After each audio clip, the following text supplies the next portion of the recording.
Alright guys, I think we are live. So excited to be hitting y'all with another mock draft.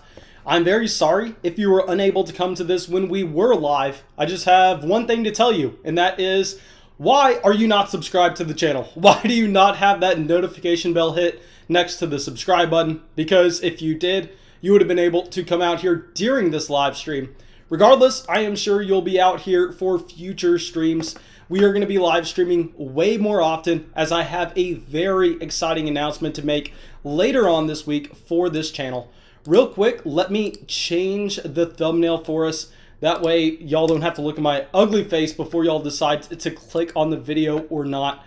Real quick, Mason, let's go through and do this. Also, sorry if y'all are having to listen to the mouse right now. I promise y'all that's not going to be something you have to deal with for that long. It will go away. We will be just going through this mock draft without me having to click through anything. But anyway, oh god, it looks like we already have a ton of people out here. Thank y'all all so much for coming out. It looks like we already have like 30 people. We've been live for 1 minute. So thank you guys. Let me double check to make sure that that thumbnail is actually good, because it does not look like it was updated. Come on YouTube. YouTube just likes to do this to us sometimes during these live streams, likes to be a little pain in the ass. But anyway, let's go through, and the last day we live streamed was actually 11 days ago. Let me also grab y'all the link on where to DM me if y'all would like to join this mock draft. Okay, perfect. Let me see who all is out here. We got Matt, we got Machine Gun, we got the Sixth Wind, we got Dylan, we got Mark, we got Chad, we got another Dylan, we got Pitcher, One Take, Jake, Trevor. All y'all, thank you so much for coming out to the live stream, guys. I'm going to be getting this thing filled, and I'm going to be getting us up and running in just 1 second. Let me grab y'all a link for Patreon to DM me there if you would like to join the draft. I'm sure a lot of y'all have already DM'd me there, but anyway, let me go through for anybody who has not. Okay, perfect. And also with this link, if you would like to join a real Dynasty mock draft, I'm sorry, a real Dynasty startup draft, or take over a real Dynasty team in one of our flock leagues, that's also where you're going to DM me. So that it's all going to be through that one link. Okay. Will, I see you out here as well, my man. Do not worry about that. Let me go over to Patreon, see who we need to get this link to real quick. Let me grab that link from Jeremy. Okay, perfect. Now let's run over. It looks like we have a ton of messages. Okay, so Justin, sending you the link right now, my man. Okay, Paul got you the link. Joey, you as well. Drew, the link is sent your way. Oh my gosh, we have a ton of people ready to hop in this mock draft. We got Alejandro out here. Okay, we got CB23 sending y'all all the link right now, guys. Okay, Nathan, getting it to you. Okay, let me see.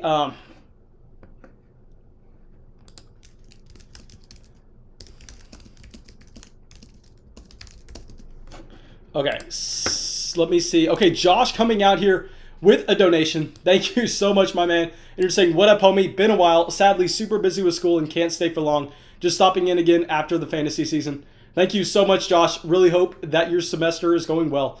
I mean, mine is going crazy. We are taking way too many classes. I'm spending way too much time on YouTube, but that is the usual for us. JN coming in says NCAA football's back. Yes, sir. I saw that in a group chat earlier today. And honestly, if there was ever going to be a game that I would live stream for y'all, if y'all are interested in watching me play a game or maybe making videos, I wouldn't do it on this channel. It would be on a different channel.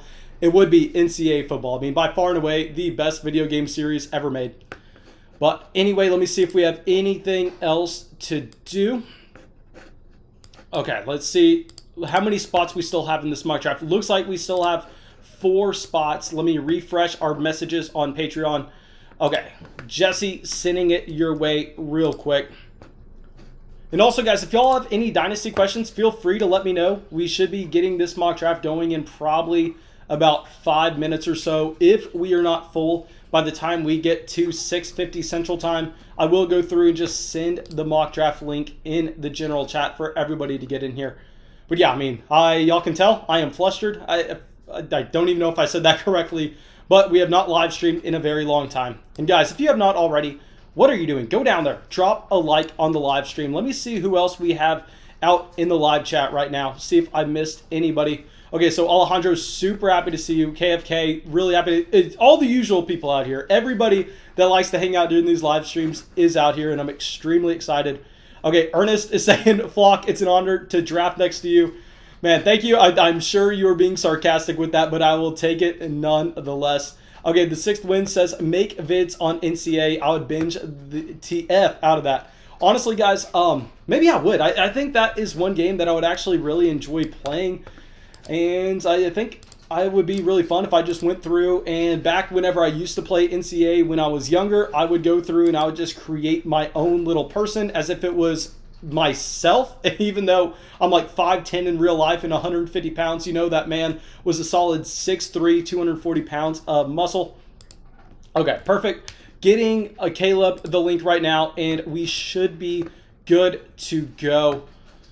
Yeah, and Jeremy, I know Jeremy is out here. I don't know if he is watching the live stream, but guys, if you don't know, Jeremy is the person who runs all of these mock drafts, and I'm extremely excited to be making videos with him soon where we are going to be breaking down some of our favorite values at ADP from these mock drafts. And yeah, that's probably going to be done in a few days. Those videos should probably come out next week, and the ADP should be available to y'all hopefully by tomorrow or the next day, but we will see. We will see.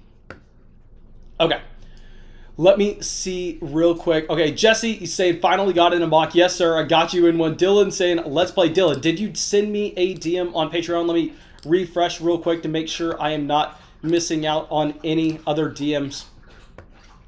Okay, also, guys, if y'all hear my dog eating and drinking right now, please just let me know what... just let me know. Let me know and I'll close the door. But she should be done very, very soon. Okay, it looks like this draft is full. Let's get this sucker going. Let me switch over to the draft board.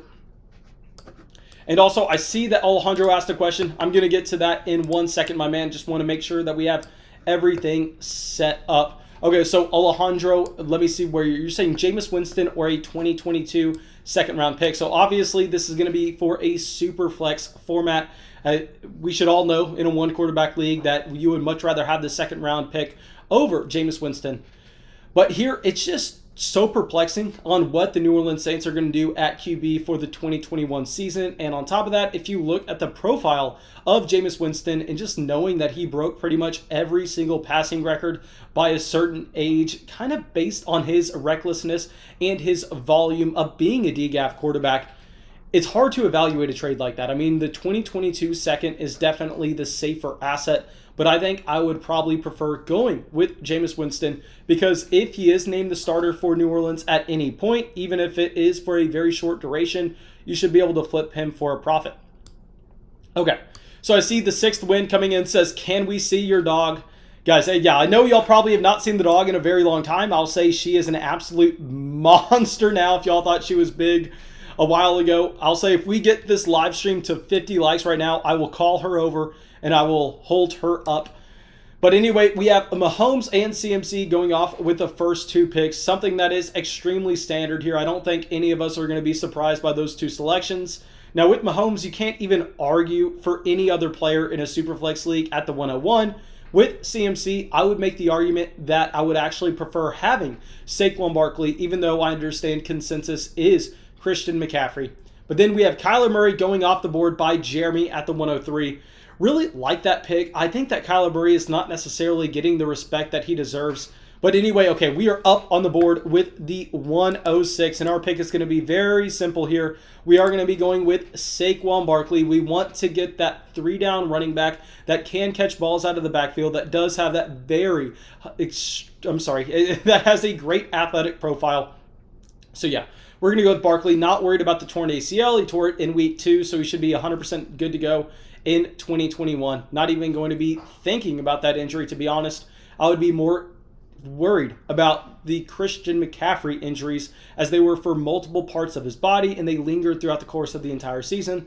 With Saquon Barkley, it was a clean break. His rehab should be completely fine. I think that he is a safe investment at the 106, especially if the New York Giants have any chance to improve their offensive line this offseason, which they should easily have that chance in the draft. All right, but anyway, we have Josh Allen going off the board at the 107 right after us. I am sure that Diggs Zabar is very happy to get Josh Allen there. I know that I probably horribly pronounced that name, but anyway, he has that Buffalo emblem. He has the Buffalo Bills logo. Josh Allen also has been going significantly higher than this in a lot of Dynasty mock Superflex drafts. The reason I decided to go with Saquon Barkley over Josh Allen, though, is because I feel a little bit more confident in my ability to get quarterbacks later on in the draft compared to 3-down running backs, especially 3-down running backs still on their rookie contracts like Saquon Barkley is. So yeah, for me, it's an easy decision to go Barkley over Josh Allen, although I know a lot of y'all would make the different choice of Josh Allen, and I completely understand why. I mean, we've been testing out different things in these Dynasty mock drafts so far this season. I've tried some running back early builds. I've tried some quarterback early builds. And generally, I walk away with a better team every single time I decide to go running back early. Okay. But anyway, we have Deshaun Watson going off the board to Ant-Man. Lamar Jackson following right after. Something that we've seen in a lot of these mock drafts is actually a quarterback run happening at the end of the first, the beginning of the second, where generally the team with the 111 and the team with the 112 decide to double dip at the quarterback position and really try to push up the other quarterbacks later on in the second and third round to a point where people are having to kind of overdraft them. I am going to try to go a little bit more of a zero quarterback strategy unless we have a great value on the board in the second or the third round. But we have yet to really try to push the envelope on how long we can wait for those quarterbacks. So let's see if we have that opportunity, if the draft board falls to us that way. But anyway, Dak Prescott, Justin Herbert, Lamar Jackson, Deshaun Watson, all going back to back to back to back. And this is exactly what you see a lot in this range. And it's because teams at that 1-2 turn really don't necessarily have the same type of options at the quarterback position in that range that they would later on in the draft. So yeah, I understand it, but I see JN in the chat saying running back early is the move. Machine Guns saying, damn, Christopher. Okay, Timothy saying 50 likes, guys, if you haven't already liked the video. Yeah, guys, listen to Timothy there. Okay, then Christopher coming in says, currently finishing a rebuild and just traded Barkley after getting CMC earlier. Okay, real quick, let me get back to that. Anyway, we are up on the clock. Here we are going to be looking to go either quarterback or running back. Best available running backs are, okay, this is going to be so exciting. We are going to get to take Cam Akers here at the 207. We are going to be taking Cam Akers over Zeke. We are going to be taking Akers over Josh Jacobs, Aaron Jones, Austin Eckler, and Miles Sanders. I'm very excited to see what Matthew Stafford opening up this Los Angeles Rams offense is going to do for Cam Akers, as this is a running back that is 16 months younger than Najee Harris, who is coming into the NFL right now. I mean, he is a complete freak if you look at what he was able to do at 20 years old, his rookie season. So I am ecstatic to be able to stack him with Saquon Barkley with our first two picks. Let me know what y'all think of Matthew Stafford going to LA. I think that it's really going to open up everything for Cooper Kupp, for Robert Woods, and for most importantly, Cam Akers, because if you looked at the average depth of target for the wide receivers in the offense with Jared Goff under center, it was hilariously low, where we know that Matthew Stafford generally decides to take deep shots downfield. So what that is going to end up doing for the Los Angeles Rams offense is that's going to allow them to see a lot less defenders in the box each play. But anyway, Joe Burrow, real quick, falling to the 212, I just want to point out the fact that this is the furthest that I have seen Joe Burrow fall in any of these mock drafts. So from Jesse, I mean, he has a fantastic start with Mahomes, Burrow, and Miles Sanders. I mean, I think that you can't argue with any one of those given selections. I took Joe Burrow, I believe, in the middle of the second round of the Dynasty mock draft a while ago. We decided to go Cam Akers here just because, unless the quarterbacks fall to us, I want to see how our team is built by waiting on those QBs. But we have also yet to see a wide receiver go off the board. This is another thing that we see so common in these flock mock drafts. I know a lot of people that are participating in other Dynasty startups are going to be seeing DK Metcalf. They're going to be seeing A.J. Brown, Devontae Adams, Tyreek Hill go off the board before you get to the Jk Dobbins, the Clyde Edwards-Helaire, the Cam Akers. And in my opinion, I think that is something we do not want to be doing. I think you need to prioritize the running back position, especially at this point in the offseason when you know there are a few guys with guaranteed jobs going forward.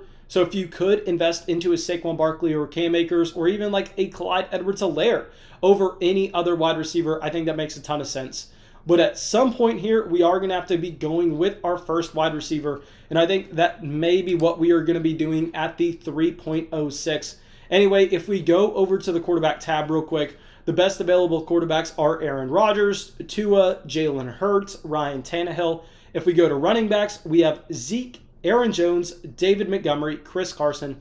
You go to wide receiver, you have Devontae Adams, Tyreek Hill, Justin Jefferson, DK Metcalf, and obviously all the tight ends are still available. So here, it's going to be a very hard decision. Do we want to go with an Aaron Rodgers when we don't know what team he's going to be playing for? Do we want to go with an Ezekiel Elliott, just kind of dry up the running back position? Let's see what Alex decides to do here. He decides to go with Justin Jefferson. And because we went with 2 running backs early, I think if we take our third, it's really going to cause teams after us to kind of be forced to reach on the running back position, because if they don't, they're going to be left with nothing at the end of the draft. So here we are going to be taking Ezekiel Elliott with the 306, something that I am not excited about, but when there is a sharp drop-off at the running back position right after this, I generally like to be pushing that button. So let's take Zeke, knowing that we're going to be able to get wide receiver value later on in this draft. All right, but anyway, let me go through and see if we have any messages that we need to get to in the general chat real quick. Okay, so let's go through and Ernest is saying, do you like Akers or Clyde Edwards-Helaire better? Here, before 2020, I actually liked CEH in rookie drafts. Before 2021. I mean, once we were in those 2020 rookie drafts, after Damian Williams opted out, CEH was my 1.01 first overall rookie, ahead of Joe Burrow, even ahead of Jonathan Taylor. We've had a massive whiff there. I was just looking at the scenario going, you know what? He is guaranteed to be next to the best quarterback in the NFL for the next 5 years, the highest scoring offense in the NFL for the foreseeable future. I really want to get the starting running back there, especially when the team invested a first-round pick into him. I kind of just assumed that they would be willing to force-feed him every single game. It did not happen.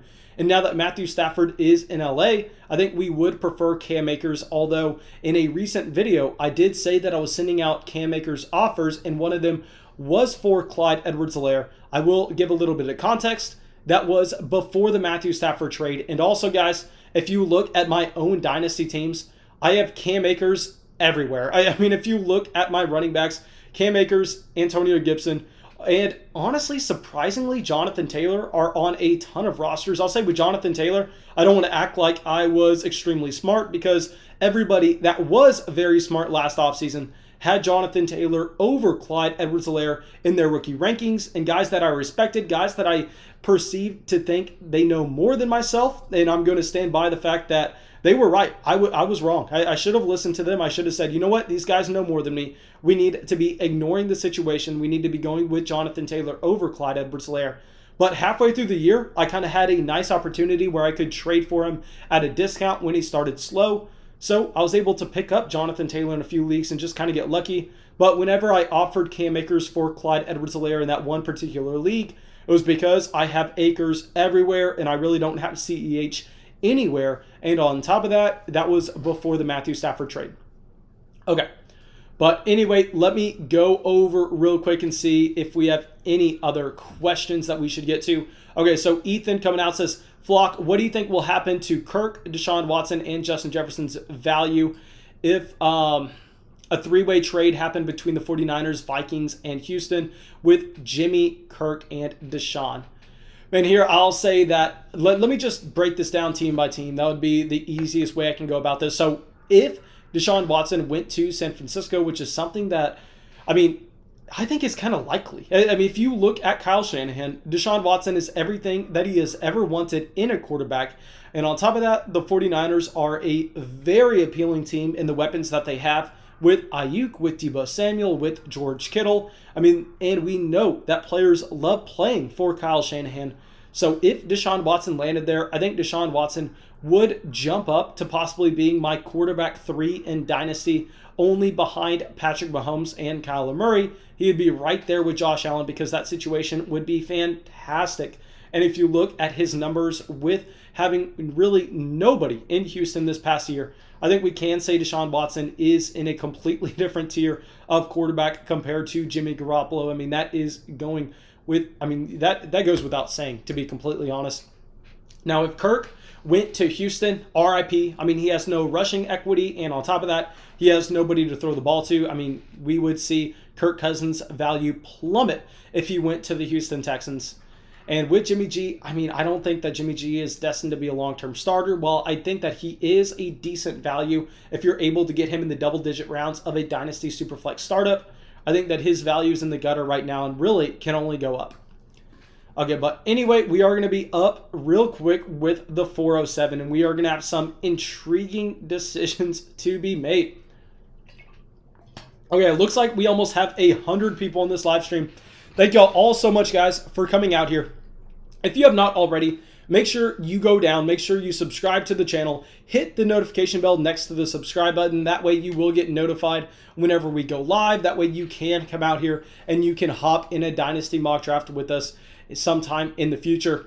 But anyway, at the 407, we are going to have a very nice pick waiting for us. I didn't know if we were going to be going with wide receiver, but after seeing CeeDee Lamb fall all the way to us here, I think it makes so much sense to get that to get that Ezekiel Elliott and CeeDee Lamb stack. So let's add him on here. Perfect. Okay. So let me see. Justin is saying talent over opportunity. I generally agree a ton with talent over opportunity if you're looking at the tight end, if you're looking at the wide receiver, if you're looking at the quarterback.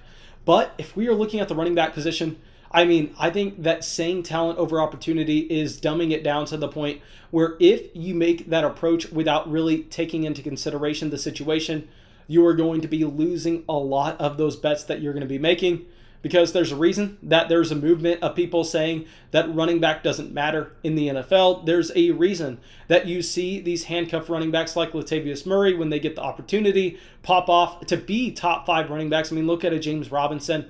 And it's because if you were thrusted into opportunity, you're pretty much guaranteed to have production regardless of how bad you are at the running back position, as long as you're playing in an offense that's going to be putting up a lot of points, as well as an offense that's going to be willing to give you the ball. Okay. But anyway, the 6th wind is coming out saying Cam Akers versus Jk Dobbins. Who are you taking? Now that Matthew Stafford is in Detroit, you have to go with Cam Akers. I mean, it is honestly easy for me. Cam Akers is the bigger running back. Cam Akers is slightly younger. I mean, Cam Akers is ridiculously young, even though I know both of them are within like 6 months of each other. It's just scary how young Cam Akers is. But yeah, I mean, Akers at this point, let me know if I am wrong in this thought process, guys. Go to the general chat and let me know if you would rather have Dobbins over Akers, but in my opinion, it's a clear decision. But anyway, something that I don't want to point out right now, but a certain player is falling further than I've ever seen him going in one of these Dynasty startups. So let's see if we can get him in the 5th round, because if we can, I'm going to be very excited. Okay, JN saying Texas down 43-34 to Baylor at the half. Man, I was actually supposed to be at that game. It ended up not happening. That's why I am live streaming instead, but I would have loved to have been at that UT Baylor game. I would love to be watching it right now, to be honest. I was walking through West Campus getting back from class, and there were a ton of people at our local bar. I mean, with way more people than I'd feel comfortable with, all there watching the game. But anyway, David Montgomery going off the board at the 412. Honestly, I really love the start from Jesse. I mean, Jesse has been able to go through and get 2 cornerstone quarterbacks to start off his draft. Then he was able to get 2 running backs that are featured down running backs that are still on their rookie contracts. They were drafted in 2019 in Miles Sanders and David Montgomery. Then get a wide receiver with historic age-adjusted production in DJ Moore. I mean, in my opinion, Jesse has by far and away the best startup draft we have seen so far. I mean, let's see if anybody else is able to catch up, but I think it would kind of be hard at this point. Let's go through and look at the other part of the draft board, though. So we do have 4 teams that have yet to take a quarterback, if I am looking at this correctly. We have Nash, we have Wanted Alex, we have myself, and we have Collegiate Money. But yeah, let's see how long that trend continues. And Jeremy, on the other hand, one pick that is going to be so interesting this offseason is Michael Thomas. Let me know what y'all think of Michael Thomas, because there are so many changing variables. He looked so bad this past season, but you can blame it on the injuries. I'm genuinely interested in your opinion on Michael Thomas, so let me know what y'all are thinking. And let's go through, and the best available player at every position currently is Jalen Hurts, Baker Mayfield, Jared Goff, Matt Ryan at quarterback. At running back, you have Carson, Kareem Hunt, Kenyon Drake, AJ Dillon. At wide receiver, you have Evans, Keenan Allen, T. Higgins, and Jerry Jeudy, as well as Amari Cooper, someone that continues to fall. Okay. But anyway, okay, so we have Higgins and Mark Andrews going off the board. JN decides to pass on the quarterback position yet again. Guys, JN on our last mock draft, I believe he did not take a quarterback until maybe the 6th or the 7th round, and his team was fantastic. But anyway, we get sniped on our pick of Jalen Hurts. Oh my gosh, I thought we were going to get him at the 506. I don't know if we can go with actually, no, we're going to have to go with Baker Mayfield here. Just because after Baker Mayfield, the fall off at quarterback is going to be to Jared Goff. Jared Goff is a quarterback that if you look at anything other than his contract, it screams that he is not going to be the starter for much longer. And then you have Matt Ryan, Tom Brady, Daniel Jones, Kirk Cousins, Carson Wentz, Jordan Love. I do not want to be looking at that range. So we are going to be taking Baker Mayfield in the 5th. I was really hoping that we were going to get Jalen Hurts. And I know y'all are probably annoyed saying, Mason, you were saying Jalen Hurts was overvalued about a month ago. And I was saying that, guys, but about a month ago, Jalen Hurts in these mock drafts was going in the beginning of the 3rd, in the end of the 2nd. At that price point, he was overvalued because there is an outside chance that Carson Wentz is the starting quarterback for the Philadelphia Eagles. And while I do not think it's likely, while I think it's unlikely, just knowing that that is a possibility and knowing that they only have a 2nd round pick invested into Jalen Hurts, I think that makes him definitely at the very earliest a 4th round pick for myself, maybe a late 3rd if you're going to be looking at Jalen Hurts versus an Aaron Jones. But I completely agree with having to go with Aaron Rodgers, Ryan Tannehill, and Tua all over Jalen Hurts. But I mean, I think that we should have seen JN go with Hurts. I think Jeremy or Pumpkin, any of them, I think would have been fine going with their 2nd quarterback in Jalen Hurts at this price point. But anyway, Amari Cooper and Mike Evans going off the board at the 507 and the 508. And I'll say with both of those wide receivers, they are going to be wide receivers I'm aggressively targeting this offseason, because if you look at this price point, I mean, it is ridiculous. Both of these guys are some of the most consistent players in the NFL year after year after year. And Amari Cooper was drafted in 2015 at 21 years old. He's still extremely young. Mike Evans was drafted in 2014 at 21 years old. So while they have seemed to be around forever, they're still a lot younger than most people want to expect. But anyway, Kareem Hunt going off the board at the 511 is a perfect example of why I want to be drafting running backs early. Well, y'all know last offseason, I said that Kareem Hunt was definitely a value in fantasy drafts, and I was aggressively targeting him because he was going in the 8th, 9th, 10th round, and at the same time, he was another year younger. Now, I think in the 5th, I mean, that's way too early. I think I want to be taking a Brandon Ayuk. I think I want Jerry Jeudy. I want Claypool. I want Juju. I want Cooper Kupp. I want DJ Chark. All of those players over Kareem Hunt. Okay. So someone is saying, what is in Bierman doing? Let me see. I like his team so far. Outside of a few picks, I mean, I would have preferred to see him possibly go with a running back instead of Justin Herbert. But literally, Bierman decided to do the same exact thing that we did to start our last mock draft, I believe. I believe we went Lamar to start it, and I think we actually went with Jk Dobbins right afterwards. I think it's just a lesson that you have to learn in these dynasty mock drafts. I think you have to learn the lesson of taking those back-to-back quarterbacks unless it's a great value like Jesse got at the 101 and the 212. I don't think it's something we should be doing. I think we should be taking those running backs early. But let me know. Okay, so Bob the God saying if he becomes a starter anywhere, he could be dangerous. Yeah, with Kareem Hunt, that was my thought process on why I was drafting him a lot in the 8th and 9th round of Dynasty startups last offseason. And that's because he was not under contract for 2021. But since then, he signed that extension last offseason where he is locked in to being with the Cleveland Browns. So yeah, I mean, and then let's look. He's 26 now. No, he's 25. So he will be 26 by the time that he is a free agent. And who knows if he ever leaves Cleveland? Who knows if he gets a feature down role? So yeah, I mean, with Kareem Hunt, he was a value last offseason, but here I think you're taking him way too early. TJ Hawkinson going off the board at the 604. Honestly, a very intriguing case to be made that TJ Hawkinson actually gets helped out with this trade for Jared Goff, because Jared Goff coming in is going to have a much lower average depth of target for his pass catchers. TJ Hawkinson is not by any means a field-stretching wide receiver, and I think that this trade makes it where Kenny Golladay is most likely not wanting to come back to Detroit. So yeah, I think Hawkinson could possibly see a bump up in targets, but that is a little too early to tell. Let me go through and show y'all the best available players. Okay, right now at the running back position, you have Chris Carson, Kenyon Drake, Melvin Gordon, Zach Moss, James Conner. At the wide receiver position, you have Juju, Adam Thielen, Julio, Cooper Kupp, DJ Chark. We are back up on the clock real quick, and we are going to have a very interesting debate here. It's, do we go with our homer wide receiver? Do we go with someone that we have in way too many dynasty leagues? And do we take 3 Pittsburgh Steelers wide receivers in a row? I think we do. I think Juju is most likely going to be out of Pittsburgh this offseason. I believe Juju is still 24, maybe 23.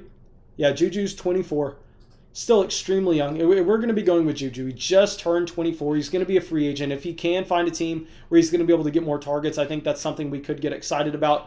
I wanted to look at the quarterback position, but at the quarterback spot, you have Jared Goff, you have Matt Ryan, you have Tom Brady, Daniel Jones, Kirk Cousins, Carson Wentz, Jordan Love. I cannot get excited about any of those options there. But anyway, wanted Alex back up on the board. Let's see where he decides to go.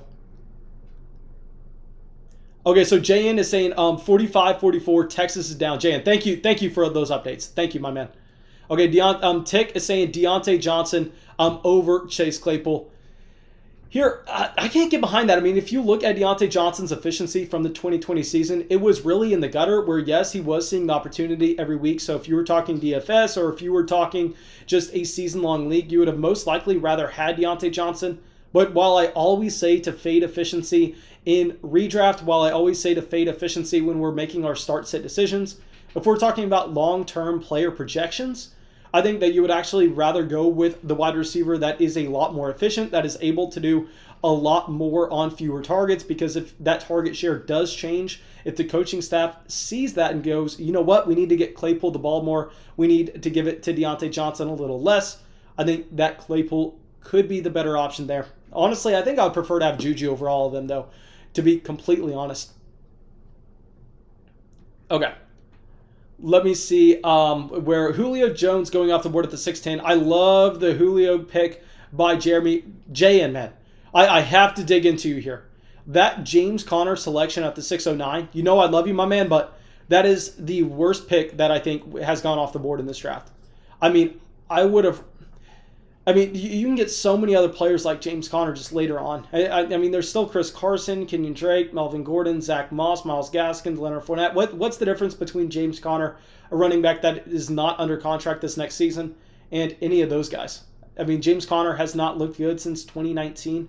I mean, probably even 2018, to be honest. Actually, yeah, 2018. And, I mean, he was never a guy that had a ton of pedigree, so we know the NFL generally is not willing to go out there and just invest significantly into giving those guys second chances. But, yeah, I hate that James Conner pick. JN, come out here in the general chat and defend yourself, my man. Let me know what your thought process was there. And also, guys, if you have not already, we have 93 people watching the live stream right now and 47 likes. That is telling me that half of y'all have not dropped a like. What are you doing? Go down there. Drop a like on the live stream. I'm going to be doing a ton of these in the future as soon as I make a very exciting announcement. I mean, I'm kind of having to bite my tongue before I say it right now, but the announcement should be made later this week. We are going to be live streaming a lot. I'm very excited. But yeah, I won't say anything else until then. Let's keep our mouth shut. And let's look at what we are going to be doing with the 706 after we've had a significant amount of wide receivers go off the board that I would have been interested in. I would have liked to seen a DJ Chark, a Julio Jones, an Adam Thielen, a Cooper Kupp, a Tyler Lockett. All of those guys fall to me. The best available players right now at the wide receiver position are Robert Woods, Henry Ruggs, Michael Pittman, Jalen Reagor, Laviska Shenault, Tyler Boyd, Will Fuller, and Cortland Sutton. So let's see what we get at the 706. We could possibly decide to pivot over and go with the tight end, such as Noah Fant, Mike Gesicki, Hunter Henry, Evan Ingram. I really don't think we are going to be going with a running back or a quarterback, just because if we go to the quarterbacks, I mean, maybe we could go with the Daniel Jones. The problem with Daniel Jones, though, is this past season, I mean, the rushing production wasn't close to what he had as a rookie, where Jones is obviously a much worse quarterback than some of these other guys on the list, like Tom Brady, Kirk Cousins. But in fantasy football, I talk about this all the time. What you need is rushing production, as that is a legit cheat code, and I do not think that we actually get that with Daniel Jones unless he goes back to what we saw his rookie year. Okay, let's go through and okay, so JN is saying he was distracted with the James Conner pick at the 609. JN, the classic excuse, my man. But anyway, we are going to be up on the board in one pick, and I have the guy that I want as long as he falls to us. It was going to be Robert Woods, but after Robert Woods is off the board, we're going to have to make a pivot. We have wanted Alex going with Noah Fant, and what we are going to do here is we are going to go down the draft board a little bit. Someone that I do not own in a single Dynasty league, someone that I am trying to buy on the cheap right now because he was way more expensive than this an offseason ago. It's going to be Cortland Sutton here. I mean, Sutton, very similar to Saquon Barkley. I mean, we can call this the torn ACL squad, but both of these players tore those ACLs very early on in 2020, where they should be 100% good to go in 2021. So yeah, Saquon Barkley at the 106, Cortland Sutton at 706. I love both of those values. Let me see if there are any other picks that stand out, anything I need to dig into. Jeremy, man, I got to give you some crap here at the same time. I own Henry Ruggs in a ton of leagues. I'll say that right now. I mean, Henry Ruggs is someone that I definitely whiffed on this last rookie draft season. He kept on falling to the early second round, and I went, you know what? He was the first wide receiver off the board. I know he's a field-stretching guy. I know he does not necessarily profile to be the wide receiver one from this class, but if I can take him at the beginning of the second round, that's going to be a great value. So I invested into him significantly, but if in any of those leagues, if you're playing in a flock league right now and you're listening to this and you would rather have Henry Ruggs over Cortland Sutton and you have Cortland Sutton, go send me that offer. I will take Henry Ruggs and I will put a little bow on him and I will send him your way for Cortland Sutton as fast as I can. Like I will break my computer hitting accept on that trade offer. But we have another wide receiver injury going off the board at the 708 with Odell Beckham Jr. I mean, a walking injury at this point. Someone that I loved, y'all know the intro to the channel is the Odell Beckham Jr. catch, but still at the same time, I mean, it's going to be very hard to try to project what he's going to be in the future. Okay, Uzi coming out here says, Mason, remember me, Mason? Yes, sir, Uzi, you better believe I remember you telling me to take shots in every single live stream. Uzi was one of the few people that actually got to witness me taking, I don't know how many shots we took on our birthday stream. Maybe we'll do that again in 2021. But yeah, it was a wild, wild night, Uzi. I am sure you remember that. I remember you being there, my man. That's one of the few things I remember from that night. But let's go through. Let's go through. At the quarterback spot, we still have Jared Goff, Matt Ryan, Tom Brady, Daniel Jones, Kirk Cousins. At the running back spot, we have Kenyon Drake, Melvin Gordon, Zach Moss, Myles Gaskin, Leonard Fournette. At wide receiver, Reagor, Boyd, Fuller, Mims, Marquise Brown. Honestly, Mims is someone that we can get excited about now that there is chatter regarding Deshaun Watson going to New York. I mean, if that would happen, that would skyrocket Denzel Mims' fantasy value to the point where I think that he would be going off the board a little bit earlier than this. But still, that is yet to happen, so we can't say it's 100% going to. Marquise Brown at the 801. I really love that pick there by Nathan. Okay. But anyway, okay, so Thomas coming in says Pumpkin King has the best team right now. Let me check this out. He has McCaffrey, Robinson, Stafford, McLaurin, Waller, Thielen, and Pittman. Honestly, no, he does not have the best team. Who has the best team by far? Let me slide this over for y'all to see. I mean, by far and away, the best team is Jesse. I mean, Jesse did exactly what everybody should do in these Dynasty startup drafts. He took the value where it fell to him with every single pick now. I mean, if we go through at the 101, if I was picking where Jesse was picking, I would go with Mahomes, obviously. Now, at the 212, I would honestly go with Burrow. Love the pick there. That's the best value on the board. At the 301, go with the running back on a rookie contract, Miles Sanders. Love that pick. David Montgomery there at the 412. Love that selection as well. I mean, another running back on a rookie contract. DJ Moore, historic age-adjusted production at the 501. Cooper Kupp getting a massive quarterback upgrade at the 612. Tyler Lockett at the 701. I mean, I love that start. Maybe one thing I would have liked to seen otherwise, maybe go with Robert Woods and get the stack of the Los Angeles Rams wide receivers at the 701 instead of Tyler Lockett. But still, I mean, I love that start. And I will point out real quick, this is the furthest we have seen Myles Gaskin fall in any of these drafts. And it's also, I believe, the furthest we've seen Daniel Jones fall. And we are going to be taking Daniel Jones, hoping that that is who JN was planning on getting in a couple picks. I would love to hear that I sniped him because he sniped me on Robert Woods and wanted Alex coming out taking Matt Ryan. So let's see where JN is going to be looking to go sometime soon. I mean, at some point, he's going to have to start pressing the button on these quarterbacks. Best available currently, Wentz, Jordan Love, Derek Carr, Drew Lock, Sam Darnold, Teddy B, Taysom Hill, Big Ben, and Jimmy G. Okay, so guys, let me know who you think has the best team so far. I'll scroll up so y'all can see the draft board really quick. Let me know who your favorite team is. And if you are watching this right now and you have yet to drop a like on the live stream, go down there and drop that like. It helps so much. Okay, so Ernest says, I don't care what you say, Mason. I like Christian Kirk over Daniel Jones. Yeah, no, Christian Kirk definitely has the job security over the next few years that I don't think we can say about Daniel Jones. And Kirk definitely has the higher floor. But like I talk about all the time in fantasy, while yes, I agree if we are building an NFL team, I would 100% of the time take Kirk Cousins over Daniel Jones. For this one particular thing where we are playing Dynasty fantasy football, I want the quarterback that has shown some kind of rushing mobility before. I want the quarterback that should be able to pick up yards in that cheat code fashion. So yeah, that's why I am not even going to fault you if you want to take Kirk Cousins over him. See, I took Daniel Jones after Kirk Cousins regardless. Jones is going to be going after him in the majority of these drafts, but I think that they are in a similar range. Okay, so KFK says the dog has the best team. Ernest says Diggs Bar has the best team. Bob the God says Pumpkin has the best team. Y'all really think Pumpkin has the best team? Am I missing something here? I don't think that at all. I mean, I think Jesse going with Tyler Boyd here. Let's see what he decides to do with the 9th round pick. Evan Ingram.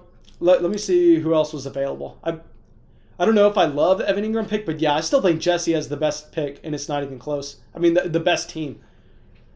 My team, I think, is very middle of the road. I mean, Barkley, Akers, Zeke, love those 3 running backs, but outside of that, our quarterback position is pretty weak.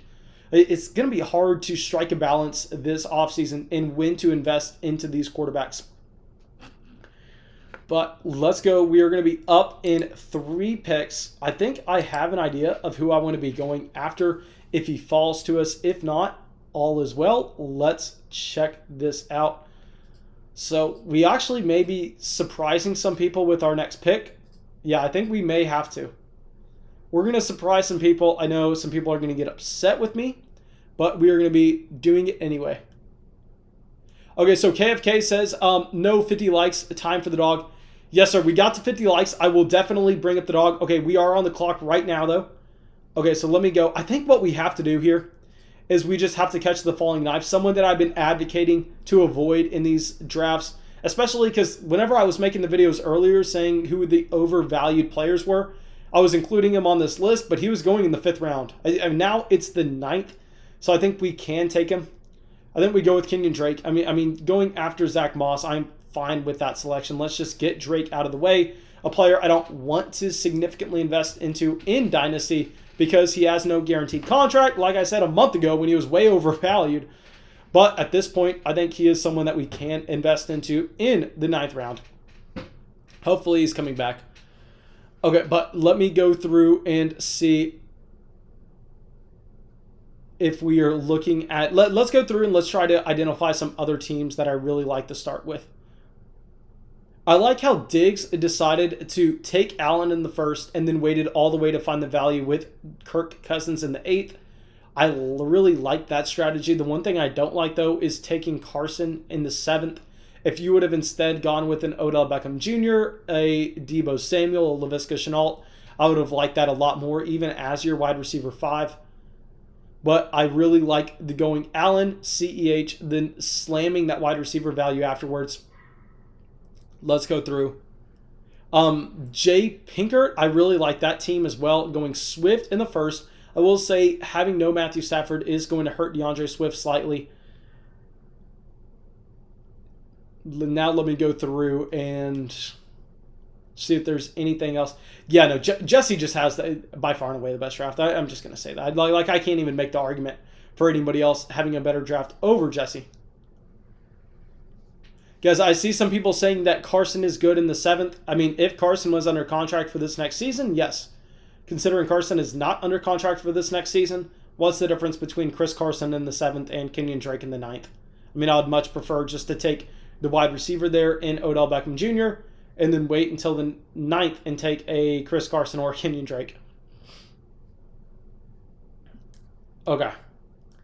So let's go through and, okay, I'll point out one thing real quick. I don't know if I'm going to take him, but Dallas Goddard here going after Hunter Henry and Cole Kmet, I really cannot get behind that, especially Cole Kmet. I would never even consider taking Cole Kmet over Dallas Goddard with what Dallas Goddard's been able to show whenever he has gotten the opportunity in Philadelphia.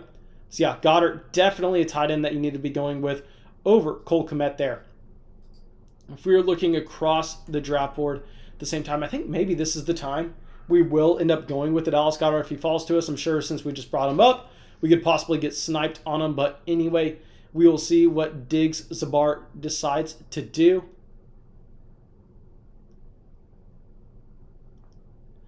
Okay, come on. Do not take Dallas Goddard. Dallas Goddard, okay, he takes Irv Smith. I actually like the pick Irv Smith. I would much prefer having Irv Smith over Cole Kmet if you look at the age, if you look at what he was able to do in his first 2 seasons, combined with the fact that we are most likely going to end up seeing Kyle Rudolph get cut from that team this offseason.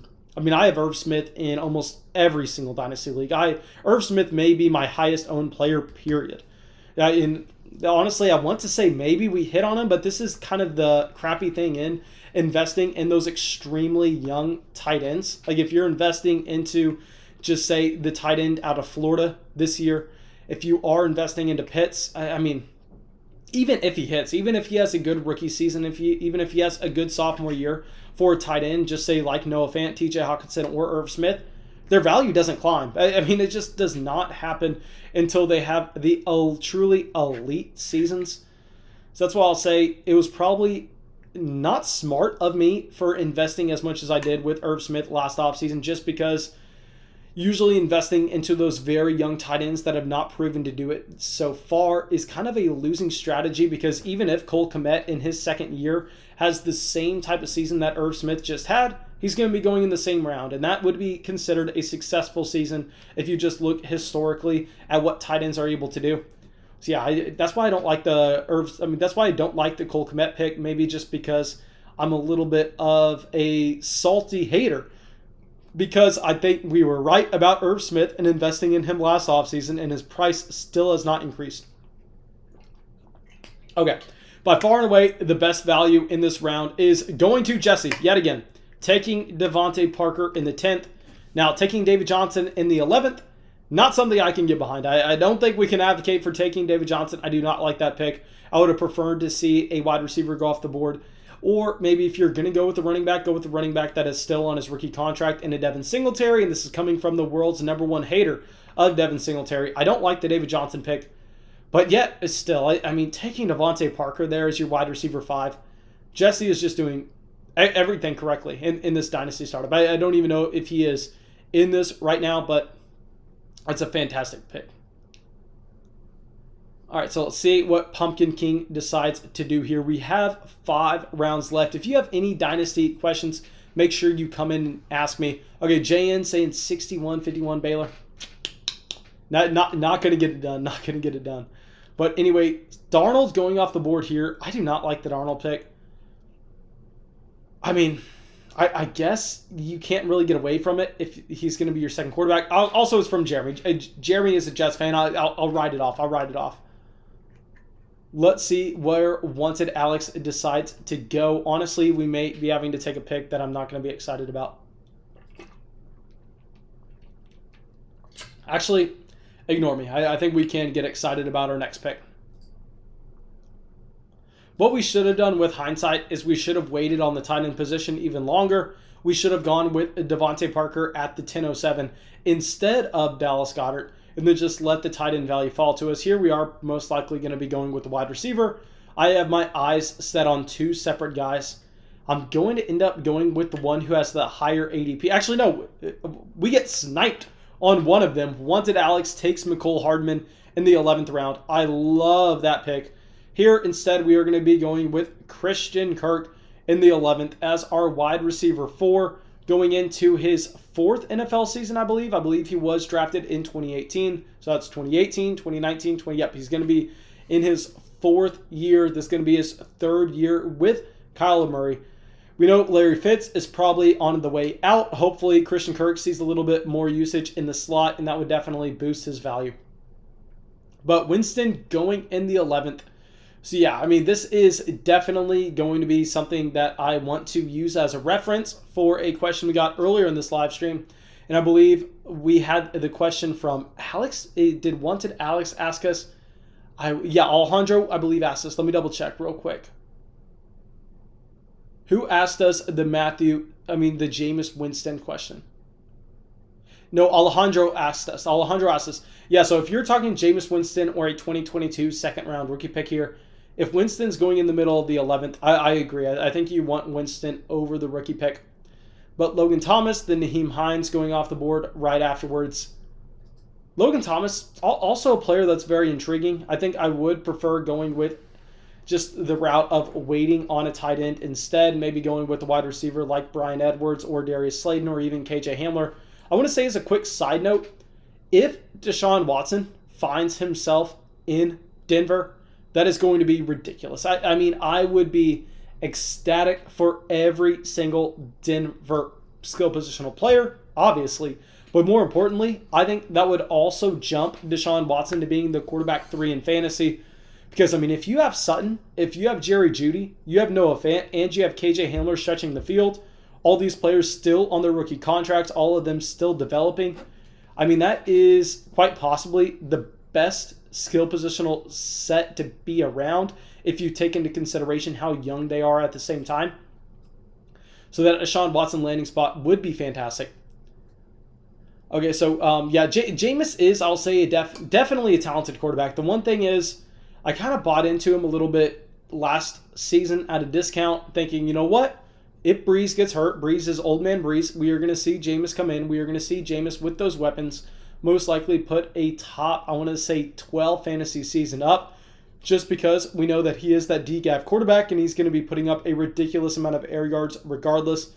But, I mean, how bad is Jameis Winston if Taysom Hill is getting the starts?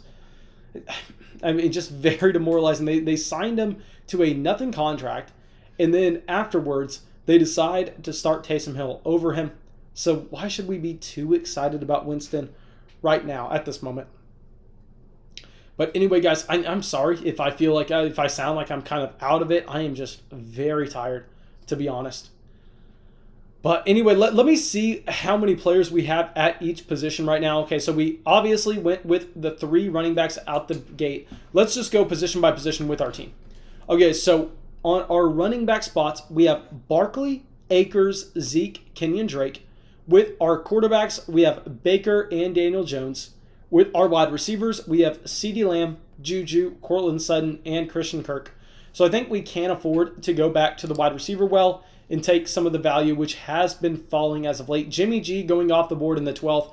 I love that Jimmy G pick. Like I said earlier, guys, y'all know I was saying that, I mean, Jimmy G, even if he does get traded, I think only his value can go up. That's why it was really hard for me to answer that question, because there's no way his value is lower than the 12th, even as a backup quarterback. I mean, other backup quarterbacks are going ahead of him right now in Dynasty startup drafts. He was in the Super Bowl 2 years ago, which I know does not make a massive difference, but still, for NFL executives, it most likely does. Now let's take KJ Himmler with the 7th pick in the 12th round. I definitely prefer Himmler over Van Jefferson, as Himmler is about 3 or 4 years younger. Himmler is only 21. Look, check this out. Jefferson, I believe, is already 24, even though he was just a rookie this past season. Maybe he's 25 even. Yeah, no, Van Jefferson is hilariously old. So considering the fact that KJ Himmler was able to outproduce Van Jefferson at a much younger age, I would prefer to have Himmler over Jefferson in Dynasty leagues going forward. Even with the upgrade at quarterback for Van Jefferson with Matthew Stafford, I still would rather have KJ Himmler. That's more of the talent, not the opportunity, like I was talking about earlier in the live stream, where, yeah, at the running back position, I am fine going with opportunity and situation over talent in certain situations. But at the wide receiver spot, that's where I really want to be going with the talent. Okay, so now we have JN taking Devin Duvernay. I'm going to say that is a massive surprise pick. I was not expecting that in the slightest. Okay, Alejandro asking us, A.J. Dillon or Jerry Jeudy, or hold A.J. Dillon. Guys, this is exactly what I was talking about. If y'all had the chance to watch the video where I broke down some trades that I am currently making in Dynasty Leagues. And y'all know A.J. Dillon, if you've been following the channel for a while, I was screaming for y'all to buy him on the low about 3 months ago whenever he was not playing a single snap for the Green Bay Packers. And Aaron Jones and Jamal Williams were getting all the work. I was saying, buy A.J. Dillon, buy A.J. Dillon, buy A.J. Dillon. Aaron Jones, the free agent this offseason. And we were able to get him for late seconds, early third-round rookie picks. But now that his price is all the way up to what Jerry Jeudy is, even though nothing has changed in his situation, only people have finally understood what's going on around him, I think this is the perfect time to just take that instant profit. I know a lot of people commented on the last video going, why are you going to be taking a tiny profit with A.J. Dillon instead of seeing this out? Guys, that's not a tiny profit at all. If you invested a late second round rookie pick and then you're able to flip that into Jerry Jeudy, that's a massive, massive, massive profit. So yeah, I like the idea of going out there and making that switch. I mean, going and getting Jerry Jeudy over A.J. Dillon, and this coming from someone who has A.J. Dillon in way more leagues than Jerry Jeudy. I mean, I'll go through right now and send an offer in every single league where I have A.J. Dillon for Jerry Jeudy just to see if it gets done, because Jeudy is definitely a better asset than A.J. Dillon. Okay. Let's go through Lindsey off the board in the 12th with Sterling Shepard. Honestly, those picks, I have no hate for those picks in the slightest. Mitchell Trubisky with the second pick in the 13th round. Talk about value. I mean, it is hilarious how quick people are to just completely write off Sam Darnold's early career struggles and then look at Mitchell Trubisky and laugh at him. Because right now, I think Trubisky has a much safer job than Sam Darnold. And on top of that, Trubisky has way more rushing equity than Darnold at the same time. I mean, you could make the argument for having Trubisky all the way up here in the early 11th. And this, I mean, I don't even know if I think I have Trubisky in one league. Like, I'm not a massive fan of Trubisky or anything, but this is just being unbiased here. Okay, but anyway, Ernest is saying, how much money do you put on fantasy in a year? So last year, let me do the math real quick. I had 15 leagues. On average, they were anywhere from $60. Well, let me rephrase that. I had 15 leagues that were at least $60. So those leagues probably averaged, just say $100. So that's $1,500. And then I had a decent amount of friends and family leagues, and then just random sporadic redraft leagues that were a little bit less than that $60 mark. So I'll say this last year, I probably invested like $2,000 into fantasy. I think we ended up winning like $3,800. Actually, no, I think we ended up, I don't want to say profiting $3,800. I don't know why that number is sticking in my head, but it was a fantastic year. Darrell Henderson going off right before us, damn. But anyway, yeah, I think the number we invested was close to $2,000. I think we are definitely going to be doing a lot more this year, especially with the exciting announcement that I have that I will be making later on this week. I'll just say y'all definitely want to make sure you have that notification bell hit next to the subscribe button. That's the least I'll say. Okay, here I think what we want to do, considering that Marcus Mariota is already off the board, I think maybe we want to be taking a third quarterback here. I mean, if we're looking at running backs, we're looking at wide receivers, there's nobody I'm interested in. I'll say I think we are going to end up taking Taysom Hill. Not something I'm excited about, but when you're taking a quarterback in this range, you want to be taking someone that, if he does get the opportunity to start for his team, you're going to be able to start him in fantasy. And that's exactly what we have with Taysom Hill, where even if I only get to start him for 4 games with his rushing production, that would make that pick worth it. Definitely over a pick like Anthony McFarland, although Alejandro 100% sniped us on that Darrell Henderson pick in the 13th round. Okay, JN saying there's an insane value still on the board. I am assuming JN is talking about our man Colin Johnson, but we will see if he is still on the board on the way back, my man. Maybe I am going to have to queue him up real quick.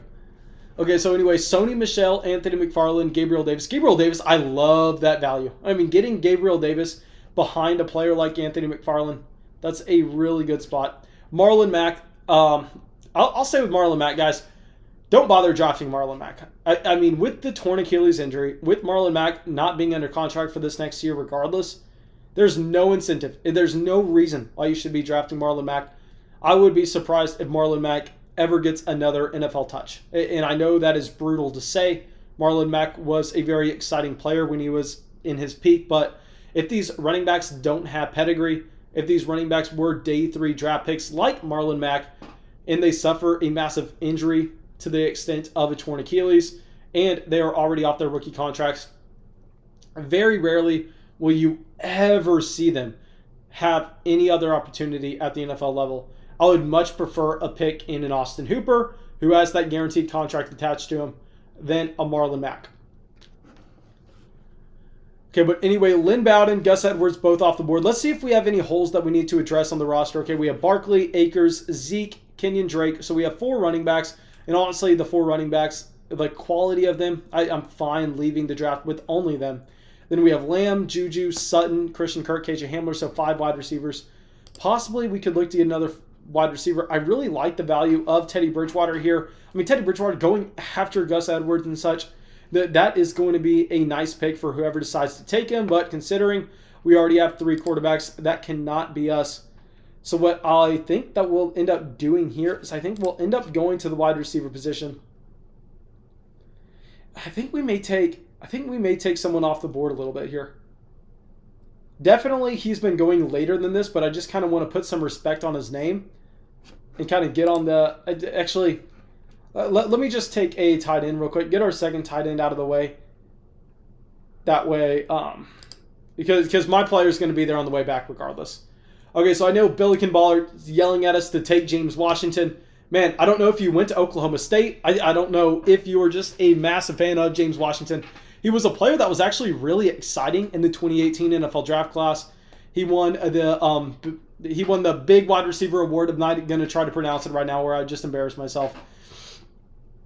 The problem was he profiled to be a vertical wide receiver. Then he gets to the NFL Combine and he doesn't have any top-end speed. I mean, that is a massive... I don't want to say problem or question mark, but it's not something you want in your NFL wide receivers. Oh my God, Preston Williams still on the board? How did I overlook Preston Williams? Okay, Wanted Alex just killed this draft. Let me point this team out real quick. Wanted Alex going with Taylor, Jacobs, Jefferson, Godwin, Jalen Hurts, DJ Chark, Noah Fant. I mean, I would prefer to see Cortland Sutton over Noah Fant. I'm not going to argue that, though. Then Ryan, Campbell, Penny, Hardman, Michael Williams. Wanted Alex has my favorite team here. Yeah, it's definitely between Wanted Alex and Jesse, a.k.a. Let me see if y'all can make sure. Y'all can see the board. Okay, perfect. Okay, so Domcast saying he loves James Washington because Juju is gone. Guys, what are you expecting from James Washington, though? I mean, he's going to be, at best, the 3rd target on a team with no Ben Roethlisberger. That's probably going to be in the bottom half of pass attempts and passing yards.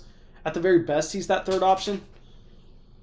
So even if he's a decent NFL wide receiver, for fantasy, I mean, really, what is he? I would definitely prefer to have a guy like Preston Williams over him. I'll say that for sure. Okay. But anyway, let's go. And we are going to be, I'll give everybody a hint. We are going to be going with a wide receiver with the 6th pick, our last pick in the 15th round. But let's see if he falls. Let me go through. I'll tell everybody we're going to go with the wide receiver, who is the #1 rated wide receiver coming out of his high school class in the 2017 high school ranks. And he actually, I'm not going to give you any more hints other than that. He's a freak athlete. I'll say that. But we're going to be taking him with our last pick. Okay. We have Pumpkin King going through and memeing us Peyton Manning. I did not even know you could take Peyton Manning. What other players are in here? Okay, JN coming in says, can you rank all the teams at the end?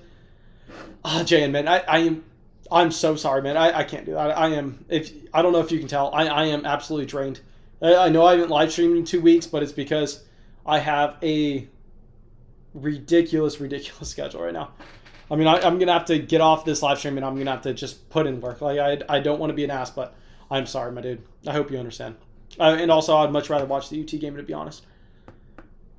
Okay, so yeah, Eli's still in here. Who else would be in here that would be funny to check out? Ooh, okay, we could go with someone funny. Romo's in here. Brock Osweiler's in here. Vince Young. Oh, shoot. I hope I did not say that.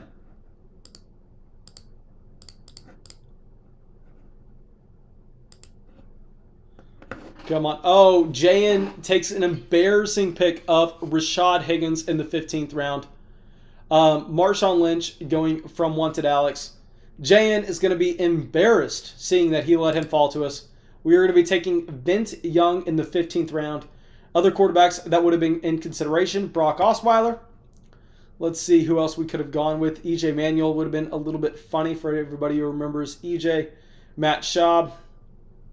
Ooh, Johnny Manziel is in here. Tom Savage is in here. Blake Bortles.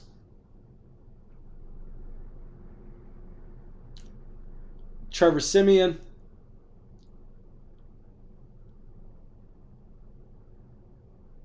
Christian Hackenberg. Oh my God, Hackenberg was maybe one of the worst NFL picks of all time. These are some pretty funny names.